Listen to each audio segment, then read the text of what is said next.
Hello students, I am Professor Deepak Patil from Automobile Engineering Department. Today in this video I am going to explain you the two-stroke spark ignition engine. Basically in two-stroke SI engine the suction stroke and the exhaust stroke are eliminated. The compression stroke and the power stroke are called the upward stroke and the downward stroke respectively.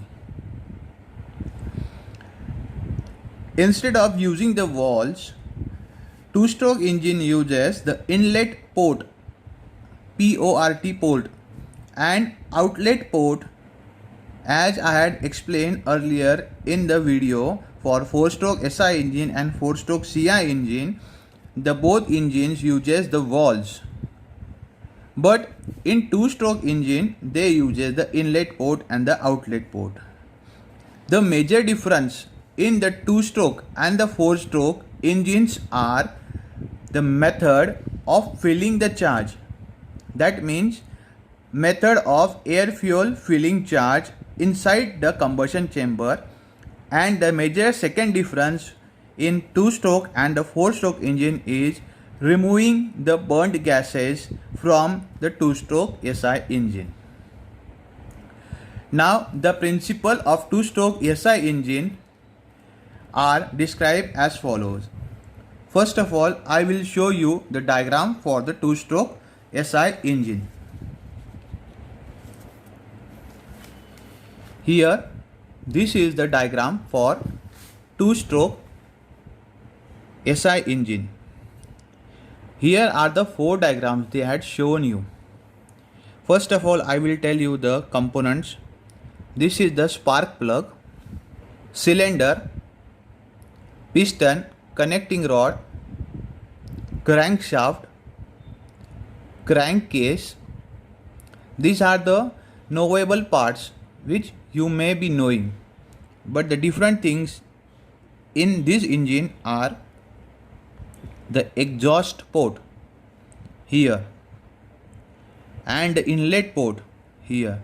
Means the exhaust port and inlet ports are placed above each other, whereas the next important port is the transfer port. As you can see, this is the transfer port, and the balance weight is provided on the crankshaft. Now for learning the 2-stroke SI engine, here I had written some of the description points. So point wise I will explain you with the help of diagram. During the upward stroke, piston moves upward from BDC to TDC, thus compressing the air fuel charge. Means, as you can see in this diagram, during the upward stroke, that is piston moving from downward to upward, that is from bottom dead center to top dead center, the air fuel mixture which is inside the combustion chamber get compressed. Due to the upward movement, the partial vacuum is created in the crankcase and a new charge is drawn into the crankcase through uncovered inlet port.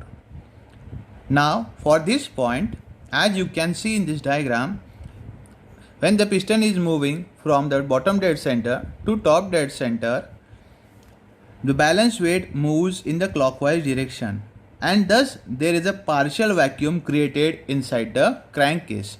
And thus when the piston is moving upward, there is a slight opening through the inlet port, as I had shown in the blue color arrow, and thus the air fuel mixture is inducted inside the crankcase.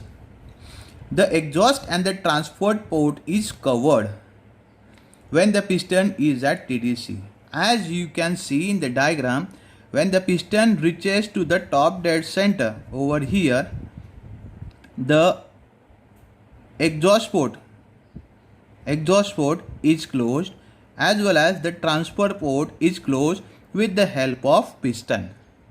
Means there is no transfer of air fuel charge or no burnt gases is been coming out from the exhaust port. And the last point, the compressed charge is ignited into the combustion chamber by the spark plug. Now here in the second diagram you can see here is the air fuel charge, and that air fuel charge is being ignited with the help of spark plug, and thus ignition occurs inside the combustion chamber. The next stroke, that is the downward stroke. During the downward stroke, as soon as the charge is ignited, piston moves downward, thus doing the useful work. Means whenever the combustion takes place inside the combustion chamber and fuel get ignited, due to the explosion, piston moves from TDC to BDC, and thus we get a power stroke. During this stroke, the inlet port is covered by the piston and new charge is compressed in the crankcase. Now looking in the third diagram, means as you can see, this is the inlet port and this is the outlet port and the transfer port. When the piston is moving after the power stroke, or you can say the useful work is obtained, then the piston moves from TDC to BDC.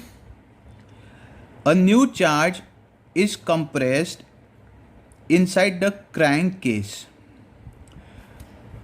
Further downward movements of the piston uncovers the first exhaust port and transfer ports. Hence, exhaust starts through the exhaust port. As you can see in the fourth diagram, after complete downward movement of the piston, it uncovers the outlet port as well as the transfer port, and thus the exhaust are coming through the exhaust port.